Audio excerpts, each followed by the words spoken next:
کہ عرب کے لوگوں میں دو خامیاں تھی. نمبر 1 چٹے ان پڑھ جاہل اجڑ، حتیٰ کہ انہیں باقی لوگ امی کہا کرتے تھے. امی نیرے ان پڑھ.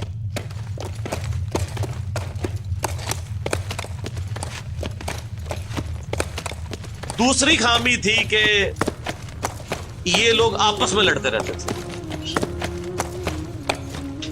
خاندانوں کے خاندان ختم ہو جاتے تھے. پانی پینے پلانے کے اوپر جھگڑا ہوا ہے تو 10 سال لڑائی ہو رہی ہے. یہ دو خامیاں تھیں. نمبر 1 چٹے ان پڑھ، نمبر 2 لڑاکو لیکن آپس میں. لیکن دو خوبیاں بھی تھیں. ایک خوبی یہ تھی کہ یہ ٹف ماحول کے عادی تھے، ریگستان کے رہنے والے، گرمیوں میں یعنی اتنے مشکل سفر کرنے والے، اونٹ کے اوپر مہینوں کے سفر، تھوڑا سا ساز و سامان کے ساتھ. اور دوسری خوبی یہ تھی کہ یہ جب کسی کو زبان دے دیتے تھے نا، پھر گردن ہی کٹتی تھی، پیچھے نہیں ہٹتے تھے، چاہے کسی دشمن کو بھی زبان دی ہے. اللہ نے ان کی یہ دو خوبیاں یوٹیلائز کر لی. یہ زبان دی اللہ کے نبی علیہ السلام کو انہوں نے، جس نے دی پھر گردن ہی کٹی ہے. اور دوسری خوبی کہ وہ ٹف ماحول کے عادی تھے لیکن لڑتے آپس میں تھے. اللہ تعالیٰ نے ان کی خامی کیسے پوری کی کہ ان کو ایک لیڈر ایسا دے دیا جس نے سارے قبائل کو ایک جھنڈے کے نیچے جمع کر دیا، اور جہالت کے لیے دور کرنے کے لیے ان کو ان کی زبان میں کتاب دے دی. اب جس نے سورہ بقرہ، سورہ نساء، سورہ مائدہ حفظ کی ہوئی ہے، اس کے سامنے کوئی کرسچن کا پادری، کیا یہودیوں کا پادری وہ بیٹھ سکتا تھا؟ جتنے ان کے دلائل تھے انہوں نے وہ زبانی یاد کیے ہوئے تھے. تو وہ لوگ جو اپنے آپ کو سمجھتے تھے کہ ہم بڑے علامہ ہیں اور یہ امی ہیں، ان امیوں نے ان کو علم میں بھی الٹ کے رکھ دیا صرف ایک قرآن کی وجہ سے. اور اللہ نے لیڈر دیا، سارے عرب قبائل جمع ہوئے. وہ عربی جو آپس میں لڑتے تھے انہوں نے کبھی یہ سوچا بھی نہیں تھا کہ اگر ہم ایک جھنڈے کے نیچے جمع ہو جائیں تو ہم دنیا کی سپر پاورز کو الٹ سکتے ہیں، رومن اور پرشین امپائر کو. اور دیکھیں سر پھر کیسے الٹا ہے انہوں نے.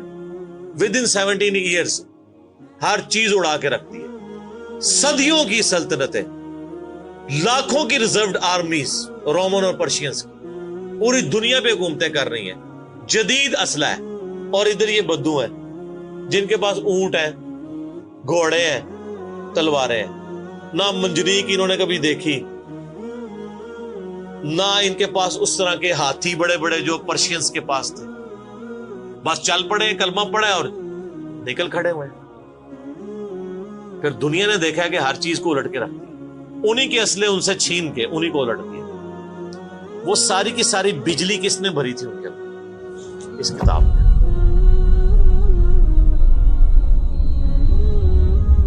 یہ کتاب تھی. کتاب پڑھتے تھے، ایمان تازہ کرتے تھے. جہاد کا کیوں ذکر ہے اتنا قرآن کے اندر؟ کیونکہ اللہ نے ایک ایسی امت اٹھانی تھی جس نے تلوار کے زور پہ اکھاڑنا تھا رومن اور پرشین. ہم مانتے ہیں کہ اسلام تلوار کے زور پہ پھیلا ہے، لیکن یہ تصویر کا ایک رخ ہے. تصویر کا دوسرا رخ یہ ہے کہ جو بدماش صدیوں سے دنیا پہ حکمران تھے اور لوگوں کی رعایا کا استحصال کر رہے تھے، اپنی رعایا کا، ان پہ انہوں نے اتنے ٹیکسز لگائے ہوئے تھے. ان کو اکھاڑنے کے لیے کیا میٹھی میٹھی باتیں چاہیے تھی؟ طارق جمیل صاحب کے لیکچرز نے رومن اور پرشین امپائر اکھاڑنی تھی. یہ تو ان لوگوں کے لیے مسلمان ہو چکے ہیں. بدماش کب اپنی پوسٹ چھوڑتے ہیں؟ ان کو پھر اسلحے کے زور پہ ہی اکھاڑنا تھا. اور پھر اللہ نے صحابہ کرام کی تلواریں مسلط کی ان کے اوپر. جب اکھاڑ دی، فریڈم آف ایکسپریشن مل گیا، پھر معاملات سیدھے ہو گئے. اس زمانے میں بادشاہ کا دین رعایا کا دین ہوتا تھا. اگر کوئی رعایا کہے نا کہ میں بادشاہ کے دین سے الگ ہوتا ہوں، قتل ہو جاتا تھا. آپ پتہ عیسائیت کیسے پھیلی ہے؟ یہ تو سارے بت پرست تھے. کانسٹنٹائن 2 جس کے نام پہ قسطنطنیہ شہر تھا جو بعد میں مسلمانوں نے فتح کیا، سلطان محمد فاتح نے، ٹرکی والوں نے اس پہ ایک فلم بھی بنائی ہے، اردو ڈبنگ کے ساتھ ہے، ایک ہی نشست میں آپ دیکھ سکتے ہیں 2.5-3 گھنٹے کی. جو فلمیں دیکھتے ہیں ان کے لیے، مولویوں کے لیے نہیں. تو اس نے وہ قسطنطنیہ فتح کیا، پھر اس کا نام استنبول رکھ دیا. وہ کانسٹنٹائن 2 جو تھا وہ کرسچن ہو گیا تھا. چونکہ وہ کرسچن ہوا تو پوری رعایا 3 بر اعظموں میں پھیلی ہوئی وہ کرسچن ہو گئی. ایسے کرسچینٹی پھیلی ہے. تو رعایا کو وہی دین رکھنا ہوتا تھا جو حکمران کا ہے. پہلے حکمران بت پرست تھا، عیسائیوں پہ ظلم ہوتے تھے. بعد میں جب حکمران ہی مسلمان ہو گیا، اس زمانے ظاہر عیسائیت اسلام کا ہی نام تھا، تو سارے پیچھے اس امام کے. یہ بڑا خطرناک معاملہ تھا. دوسری طرف پرشین جو ہیں وہ آتش پرست تھے، ان کے نیچے آتش پرستی کا دین چل رہا تھا. تو یہ پھر ضرورت تھی کہ فریڈم آف ایکسپریشن دیا جاتا. اسلام نے تلوار کے زور پہ ان کو اکھاڑا، ان کی بدماشیاں ختم کی، اور ایسی ختم ہوئی کہ بخاری مسلم کی حدیث ہے، نبی علیہ السلام نے فرمایا ان قریب کیسر ختم ہو جائے گا، پھر قیامت تک کوئی کیسر نہیں ہوگا. ہائے ہائے ہائے سر، یہ پروفیسیز اللہ کی تائید کے ساتھ ہی کوئی دے سکتا ہے. ان قریب کسرا ختم ہو جائے گا، قیامت تک کوئی کسرا نہیں ہوگا. دیکھ لیں 1500 سال ہو گئے ہیں، نہ رومن امپائر دوبارہ بنی، نہ پرشین امپائر دوبارہ بنی. حتیٰ کہ اب تو وہ کانسیپٹ ہی ختم ہو گئے، ملکوں والا کانسیپٹ آ گیا. اور اس زمانے میں یہ بات کرنا ایک ایسے شخص کا جس کے اوپر ایمان لانے والے گنتی کے لوگ ہوں، بہت بڑی بات. اور اللہ نے پھر اکھڑوایا. اور آج فریڈم آف ایکسپریشن ایسا ہے کہ آج تلاوت ہو رہی ہوتی ہے تو ٹرمپ بھی بیٹھ کے سن رہا ہوتا ہے. کیوں؟ حالانکہ وہ کرسچن ہے.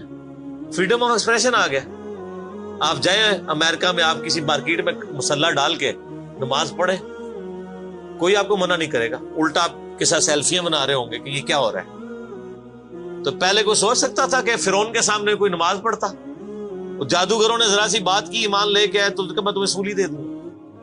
تو یہ اسلام اس دور جدید کا خالق ہے، اور یہ دور جدید کو تخلیق جو اسلام نے دی ہے وہ قرآن کے ذریعے. ایک علامہ وحید الدین خان صاحب ہیں انڈیا کے، 90+ ان کی ایج ہے. انہوں نے کتاب لکھی ہے اسلام دور جدید کا خالق. اسی ٹاپک کو ایڈریس کی، کمال کی کتاب ہے وہ، اور پڑھنے سے تعلق رکھتی ہے. آپ گوگل سے اس کا PDF بھی ڈاؤن لوڈ کر سکتے ہیں، چھوٹی سی کتاب ہے. انگلش میں بھی ایک کتاب لکھی ہے گاڈ رائزز، خدا ابھرتا ہے. خدا پھر جو ابھرا ہے نا جی قرآن کے ذریعے.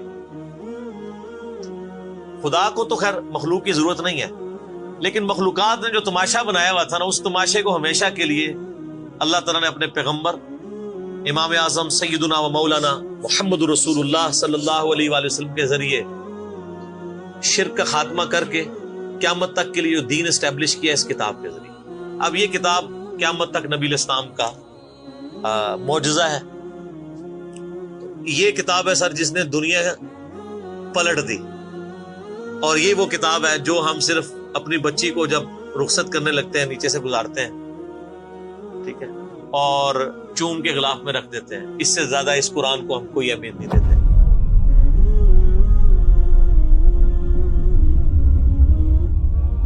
حالانکہ یہ قرآن اس لیے نازل ہی نہیں ہوا ہوا، یہ تو ہماری کتاب زندگی ہے.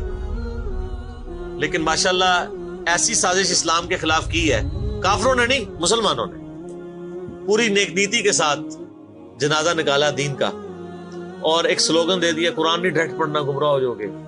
قرآن میں بڑی بڑی مشکل چیزیں ہیں، اس کو ہاتھ نہیں لگانا. یہ یہودی بات کرتے تو ہم کہتے ہیں یہ اللہ کے دشمن ہے. مسلمان کہہ رہے ہیں، ہم کہہ رہے ہیں بالکل صحیح کہہ رہے ہیں. وہ میرا کلپ آیا نا پچھلے، لیکن اور ایک مولوی نے کہا ہے تو وہ اسلام 360 کے اوپر جو اس نے حملہ کیا ہے، تو میرا کلپ بھی اس پہ ریکارڈ ہوا ہے. تو پہلے تو لوگ کہتے تھے یہ ہمیں باتیں کرتا ہے، اب تو ویڈیو میں لوگ ریکارڈ کرا رہے ہیں کہ جی قرآن ڈائریکٹ نہیں پڑھنا، آپ گمراہ ہو جائیں. اچھا آج تک آپ نے کبھی نہیں سنا یہ کہیں کہ فلاں مولوی کی کتاب ڈائریکٹ نہیں پڑھنی، آپ گمراہ ہو جائیں گے. یعنی مولوی کڈا سیاڑا ہے کہ اس کو طریقہ پتا ہے کہ میں نے بات کیسے سمجھانی ہے، اور اس کو ایسی کتاب لکھنی بھی آتی ہے جو گمراہ نہ کرے. اور اللہ کو ایسی کتاب نہیں دینی آئی کہ جو گمراہ ہونے سے بچا لے. قرآن میں کہاں ہے کہ یہ گمراہ کرتا ہے؟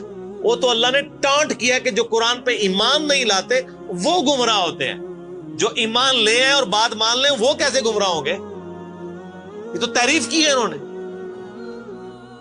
تو اس کتاب نے جناب دنیا کی کایا کلب کی ہے، اور اس کا ٹیسٹ آپ تبھی فیل کر سکتے ہیں جب آپ عربی جانتے ہو تھوڑی بہت، یا پھر اگر آپ نے اردو میں ٹیسٹ لینا ہے تو آپ مولانا مودودی رحمہ اللہ کا ترجمہ پڑھیں، وہ اسی سوز و گداز کو ٹرانسلیٹ کرتا ہے اردو کے اندر۔ میں نے ابھی تک کسی اور بندے کے ترجمے کو نہیں دیکھا کہ جو ترجمے بڑے لوگوں نے کیا، مطلب بریلوی صاحب نے، شریف تھانوی صاحب نے، ان دونوں کے ترجمے تو ویسے ہی وقت کے ساتھ ختم ہو گئے اس لحاظ سے کہ اس میں تو کئی الفاظ جو ہیں وہ پرانی اردو کے ہیں، ہمارے نئے بچوں کو تو سمجھ نہیں آتی یہ لکھا کیا ہوا ہے۔ ہم نے کئی سنگتیں ہلاک کر دی۔ سنگتیں پتہ کسے کہتے ہیں؟ نہیں پتا۔ کئی امتیں، انہوں نے امت کا ترجمہ سنگت کیا، اس زمانے میں وہ چلتا تھا۔ ٹھیک ہے، آج کل اگر آپ اعلیٰ حضرت کا یہ ترجمہ رکھیں تو لوگوں کو نہیں سمجھ آئے، لیکن مودودی صاحب نے چونکہ لیٹسٹ اردو میں ترجمہ کیا اور پھر وہ سوز و گداز ٹرانسفر کیا۔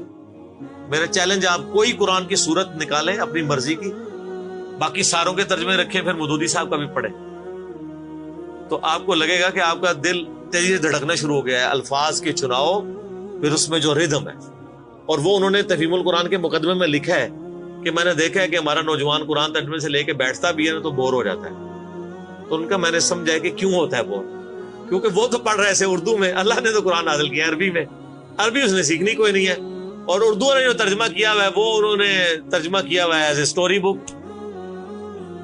یہ تو کتاب زندگی ہے، یہ تو زندہ کتاب ہے، بلکہ مسلمانوں کی زندگی کا سبب ہے۔ صحیح مسلم میں حدیث ہے، اللہ اس کتاب کی وجہ سے قوموں کو عروج دے گا اور اس کتاب کی وجہ سے لوگوں کو، امتوں کو زوال دے گا، جس کو ڈاکٹر اقبال نے پھر شعر میں کہا، وہ زمانے میں معزز تھے مسلمان ہو کر اور تم خار ہوئے تارک قرآن ہو کر۔ وہ زمانے میں معزز کون؟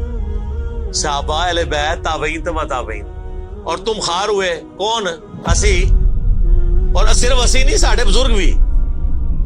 یہ نہ سمجھیے گا، ظاہر آپ تو ہم کہہ سکتے ہیں نا، ڈاکٹر اقبال کے زمانے میں انڈیا، پاکستان، بنگلہ دیش کے جتنے بابے ہیں زندہ تھے، آج تو کہہ سکتے ہیں مر گئے ہیں۔ ڈاکٹر اقبال جب یہ شعر کہہ رہا تھا تم خار ہوئے تارک قرآن ہو کر، تو وہ خار احمد بریلوی صاحب، اشرف تھانوی صاحب، یہ سارے لوگ زندہ تھے اس وقت، انہی کو ہی کہہ رہے تھے نا۔ حتیٰ کہ قرآن کے ترجمے کو بھی گناہ سمجھا گیا، یہ تو بہت بعد میں ترجمہ ہوا ہے، پہلا ترجمہ شاہ ولی اللہ دہلوی نے کیا۔ پہلے تو لوگ کہتے ہیں قرآن کا ترجمہ کرنے کی ضرورت نہیں ہے، اور یہاں لوگ کہتے ہیں بزرگوں کی بڑی خدمات ہے۔ ہم پوچھتے ہیں 1000 سال سے بزرگ یہاں بیٹھے ہوئے ہیں، کسی ایک بزرگ کا قرآن کا بخاری کا ترجمہ مجھے دکھا دیں کہ جی یہ سلطان بہو نے دیکھے جی قرآن کا ترجمہ کیا، یہ جی داتا صاحب نے بخاری شریف کا ترجمہ کیا۔ کیا انڈیا، پاکستان، بنگلہ دیش کے لوگوں کی زبان عربی تھی؟ فارسی تھی نا؟ تو کسی بزرگ کو توفیق نہیں ہوئی ہے کہ قرآن کا فارسی میں ترجمہ کر دے۔ اتنا بڑا چھکا میں نے مارا ہے کہ قیامت تک یہ روئیں گے۔ آندہ کو کیا نا بزرگوں کی خدمات ہیں، ہمارے پرائم منسٹر صاحب بھی کہتے ہیں نا جی وہ فرید الدین گنج شکر کی بڑی تعلیم۔ فرید الدین گنج شکر صاحب نے کون سا قرآن کا ترجمہ کیا؟ اگر کسی نے قرآن کا ترجمہ ہی نہیں کیا، بخاری مسلم کا ترجمہ ہی نہیں کیا، وہ کیا خدمات کرتا رہے؟ وہ اپنی تعلیمات دیتے رہے۔ صحیح غلط اس کا فیصلہ ہم نہیں کرتے، وہ تو پھر میں اور طرف چل پڑوں گا۔ صرف جو خدمات والا ڈونگ رچایا ہوا ہے نا وہ میں آپ کو بتا رہا ہوں۔ جتنوں کے مزار بنائے ہوئے آپ نے، کسی ایک کا ترجمہ دکھا دے قرآن کا، تو یہ پھر انہوں نے جان بوجھ کے سیاست کی اسلام کے نام کے اوپر، اپنی باتیں کرواتے رہے۔ سر ان کو پتا تھا قرآن کا ترجمہ ہو گیا، سورہ زمر اور سورۃ الانعام اگر اردو میں آ گئی تو بابوں کو کس نے پوجنا ہے؟ سر بخاری کا اگر ترجمہ ہو گیا تو ساروں نے تو رفع الیدین سے نماز پڑھنی ہے، بابے سارے بغیر رفع الیدین والے نے۔ یہ وجہ تھی کہ بڑی ہوشیاری ہے انہوں نے، یہ نہ سمجھو بولے سمجھے، بہت ہوشیار سمجھے۔ اور دیکھ لینا پھر اب رزلٹ سامنے آ گیا، جدھر ترجمے ہوئے ہیں وہ کہنا نہیں پیو دادے تے ایتھے ہاتھ بندہ سی، اے ایتھے بندہ ہے، تو رزلٹ نکل آیا نا۔ اسی لیے بزرگ جو کام کرتے ہیں وہ حکمت سے خالی نہیں ہوتا۔ ہاں انہوں نے بڑی شیاری دکھائی ہے آپ کے ساتھ، لیکن اللہ کا وعدہ ہے هو الذی ارسل رسولہ بالہدی ودین الحق لیظہرہ علی الدین کلہ۔ قرب قیامت سے پہلے دین کو غلبہ ملنا ہے، غلبہ بابوں کے ذریعے نہیں ملنا تھا، اسی کتاب سے، جس کتاب نے پہلے غلبہ دلایا۔ اب آج دیکھیں بچہ اینڈرائیڈ فون کھولے ہوئے ہے، کوئی آیت آتی ہے ترجمہ پڑھ لیتا ہے۔ تو سر یہ خدمت تو پھر انہوں نے کی ہے نا اسلام کی۔ اچھا یہ اینڈرائڈ فون کس رحمت اللہ علیہ نے بنایا تھا؟ وہ کہتے ہیں بزرگ تے دنیا ہی کلپ کر دے نگاہ مار کے. وہ بزرگوں نو لے آؤ تے ٹھیپا موبائل نیچے چلا سکتے. آپ مجھے بتائیں میں کسی بزرگ کو قبر سے نکالوں اور اس کو یہ موبائل چلا لے گا؟ آپ کا بچہ چلا لیتا ہے. اور کسی کا اگر اتنا ایمان ہے نا بزرگوں کے اوپر تو آج والے بزرگوں پہ بھی ہے. تو میں نے ان کو بڑی دفعہ مشورہ دیا ہے کہ بزرگ جو جناب دنیا چلا رہے ہیں تو میں ان کو کہتا ہوں آپ کو بزرگوں کے ساتھ جہاز پہ بٹھاتے ہیں. جب 10 کلومیٹر ہائٹ پہ پہنچ جاتا ہے یہ بوئنگ جہاز, جب پہنچے تو ہم پائلٹ کو کہے تو تے پائی بسم اللہ پڑھ کے تے پیراشوٹ نال کود جا. بزرگ چلان تے جہاز لینڈ کران, وہ کتنے لینڈ ہوئے گا جہاز؟ بزرگاں دے مرید بھی اس جہاز ہی نیچے بیٹھ لگے. جہاں تمہیں کہتے ہیں بزرگ دنیا چلا رہے ہیں ان کو بھی پتا ہے جہاز کو نہیں لینڈ ہونا. اور جو جہاز نہیں لینڈ کرا سکتا, میں کہتا ہوں کسی بزرگ کو آپ لا کے جہاز کے کاک پیٹ میں بھی بٹھا دینا, وہ نہیں لینڈ کرا سکتا. ہاں لینڈ کرائے گا اگلے جہاں جا کے, وہ بھی وہ نہیں کرائے گا, خود ہی ہوئے گا. سب کہانی ہے, کہانیوں کا دور ختم ہو چکا کیونکہ اب ایک نعرہ عام ہے. کون سا؟ کہ نہ میں وابی نہ میں بابی, میں ہوں مسلم علمی کتابی. تو یہ علمی کتابی جب ہم کہتے ہیں تو وہ علم کون سا علم ہوتا ہے, وہ کتاب کون سی کتاب ہوتی ہے؟ یہ اللہ کی کتاب جس پہ ہم بات کر رہے ہیں. تو آپ دیکھیں میں نے اس پہ بھی 30-35 منٹ لگ گئے. اب آپ آ جائیں سورہ النبأ.